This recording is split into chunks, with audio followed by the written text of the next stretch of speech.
Hello and welcome back to our channel Lawyer Stuff. आज हम बात करने जा रहे हैं कोर्ट मैरिजेस एंड उसके प्रोसीजर के बारे में। क्या क्या एसेंशियल्स फॉलो होते हैं, क्या फीस होती है, क्या क्या विटनेसेस और कौन विटनेसेस बन सकता है, उसके बाद टाइम कितना लगता है एंड प्रोसीजर ऑफ कोर्स। इन सारी चीज़ों के बारे में बात करेंगे हम इस वीडियो में। चलिए शुरू करते हैं। तो इंडिया एक डाइवर्स कंट्री है, मतलब कि इंडिया में अलग अलग धर्मों के लोग रहते हैं। अगर अलग अलग धर्मों के लोग रहते हैं यानी कि अलग अलग रीति रिवाजों और परंपराओं को फॉलो करते हैं वो शादी करने के लिए। एंड सो इंडिया में अलग अलग फैमिली लॉ स्टैट्यूट्स बनाए गए हैं, जैसे कि मुस्लिम लॉ और हिंदू लॉ। कोर्ट मैरिजेस में परंपरा यानी कि ट्रेडिशंस फॉलो नहीं होते हैं। वो एक कोर्ट में होते हैं, मैरिज ऑफिसर के सामने होते हैं एंड 3 विटनेसेस के प्रेजेंस में होते हैं, यानी कि 3 गवाहों के प्रेजेंस में होते हैं। वो एक एलिजिबल मेल और एक एलिजिबल फीमेल के बीच में होते हैं, बिना किसी कास्ट, क्रीड, नेशनैलिटी, रिलीजन यानी कि धर्म, जाति और नेशनैलिटी के बाधा के। किसी भी नेशनैलिटी के 2 लोग हो सकते हैं, ऑफ कोर्स एक इंडियन और एक फॉरेनर। किसी भी 2 धर्म के लोग हो सकते हैं और 2 जाति के लोग हो सकते हैं कोर्ट मैरिजेस में। पर एक कंडीशन है, यानी कि एक शर्त है।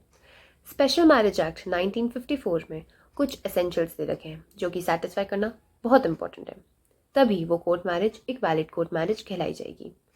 तो चलिए उन एसेंशियल्स के बारे में बात करते हैं। पहला, नो प्री एग्जिस्टिंग मैरिज, यानी कि आपकी करंटली कोई भी मैरिज ऑनगोइंग नहीं होनी चाहिए।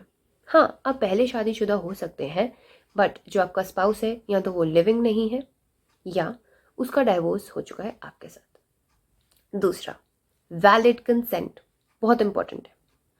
वैलिड कंसेंट यानी कि दोनों पार्टीज का फ्री कंसेंट होना चाहिए और दोनों पार्टीज कॉम्पिटेंट पार्टीज होनी चाहिए। नाउ इनकॉम्पिटेंट पार्टीज में कौन कौन जने आ सकते हैं? Someone who is of unsound mind, insane, or someone who is not fit for procreation of children.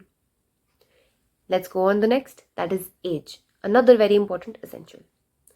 As, minimum age जो विमेन के लिए होती है वो है 18 एंड जो मेल पर्सन के लिए होती है वो है 21। And after this minimum age only you can go for a marriage, तभी वो आपकी जो मैरिज है वो वैलिड होगी। Let's talk about the last essential, that is prohibited degrees of relationship, यानी कि कुछ ऐसे रिलेशंस हैं जो मेल और फीमेल में एकदम प्रोहिबिटेड है फॉर मैरिंग ईच अदर।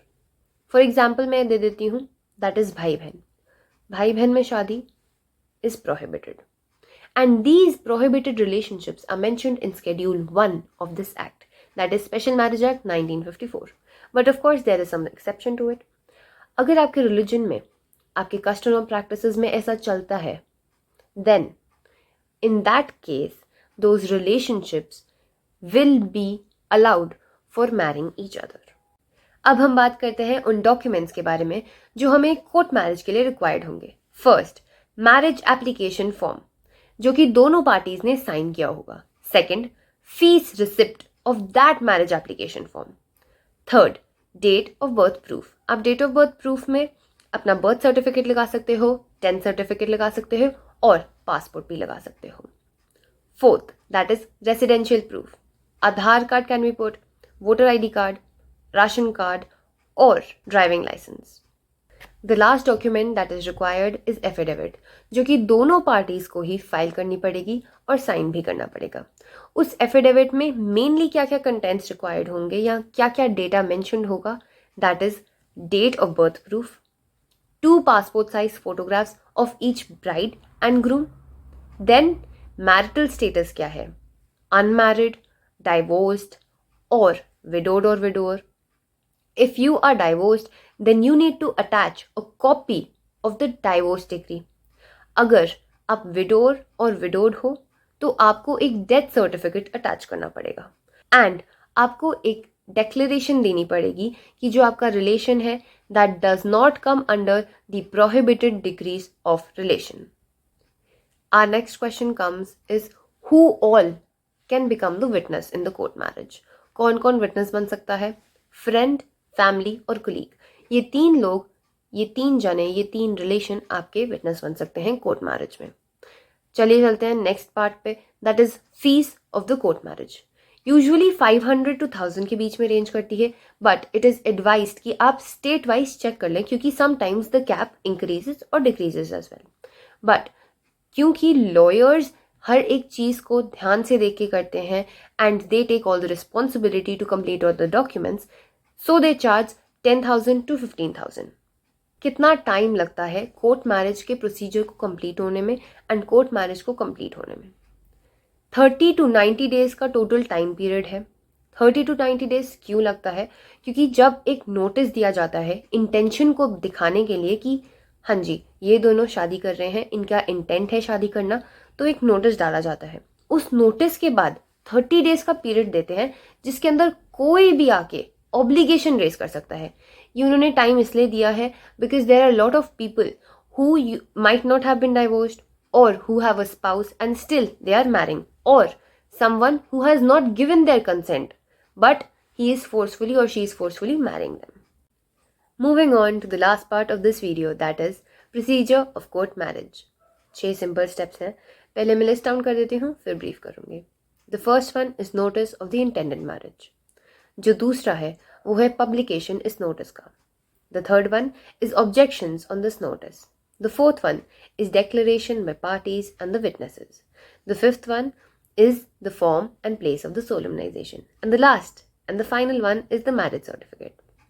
जो पहला स्टेप है that is the intention in that notice, यानी कि एक नोटिस भेजोगे आप रजिस्ट्रार को, मैरिज रजिस्ट्रार को, ये बताते हुए कि आप दोनों को शादी करनी है, एंड वो उसके ऑफिस में जाएगा। वो ऑफिस उस डिस्ट्रिक्ट में होना चाहिए जहाँ पे या तो आप या आपका पार्टनर रहता हो, 30 डेज मिनिमम से रह रहा हो उस जगह पे। हमारा नेक्स्ट स्टेप है उस नोटिस को पब्लिश करवाना। जैसे ही वो मैरिज रजिस्ट्रार के ऑफिस में पहुँचता है, मैरिज रजिस्ट्रार उसको मैरिज ऑफिसर के थ्रू पब्लिश करवाएगा। जो उसका ओरिजिनल कॉपी होगा वो नोटिस बुक में रख दिया जाएगा, एंड अगर गलती से गलत मैरिज रजिस्ट्रार के ऑफिस में चला गया है तो जो मैरिज रजिस्ट्रार है ही विल और she will send it to the right jurisdiction, that is to the right place, that is to the right office. जो नेक्स्ट स्टेप है हमारा ऑब्जेक्शन टू द मैरिज। जैसे ही वो नोटिस पब्लिश हो जाता है 30 डेज का एक पीरियड मिलता है जिसके अंदर कोई भी आके ऑब्जेक्शन रेज कर सकता है, कैसा भी ऑब्जेक्शन हो सकता है वो, एंड वो ऑब्जेक्शन मैरिज के टुवर्ड्स होगा। अगर मैरिज रजिस्ट्रार को लगता है कि वो ऑब्जेक्शन सही है तो वो प्रोसीजर रोक सकता है और कोर्ट मैरिज बंद करवा सकता है उन दोनों लोगों के। बट अगर उसको लगता है कि वो जो ऑब्जेक्शन रेज हुआ है अनजस्टिफाइड है तो वो आगे प्रोसीड कर जाएगा कोर्ट मैरिज में। But in case he does not proceed, he feels that objection is correct, in that case both the parties have a right to file an appeal against that order. हमारा जो next step है वो declaration by the parties and witnesses है। तो court marriage का procedure complete होने से पहले जो दोनों पार्टीज हैं एंड जो तीनों विटनेसेस हैं उन्हें साइन करना पड़ता है एक डेक्लेरेशन कि ये मैरिज फ्री कंसेंट से हो रही है। एंड ये जो फॉर्म है, ये जो डेक्लेरेशन है, ये मैरिज रजिस्ट्रार के प्रेजेंस में होना चाहिए। तो अभी तक हमने ये पढ़ा कि एक नोटिस इंटेंशन के साथ भेजेंगे जो कि सेक्शन 5 में मेंशन कर रखा है, उसके बाद उसे पब्लिश करवाएंगे, देन 30 डेज के लिए वेट करेंगे for any objection. Objection raise section 7 में कर सकते हैं of special marriage act. Then we talked about the declaration by both the parties and the witnesses. अब आते हैं नेक्स्ट स्टेप पे। Our next step is place and form of सोलमनाइजेशन।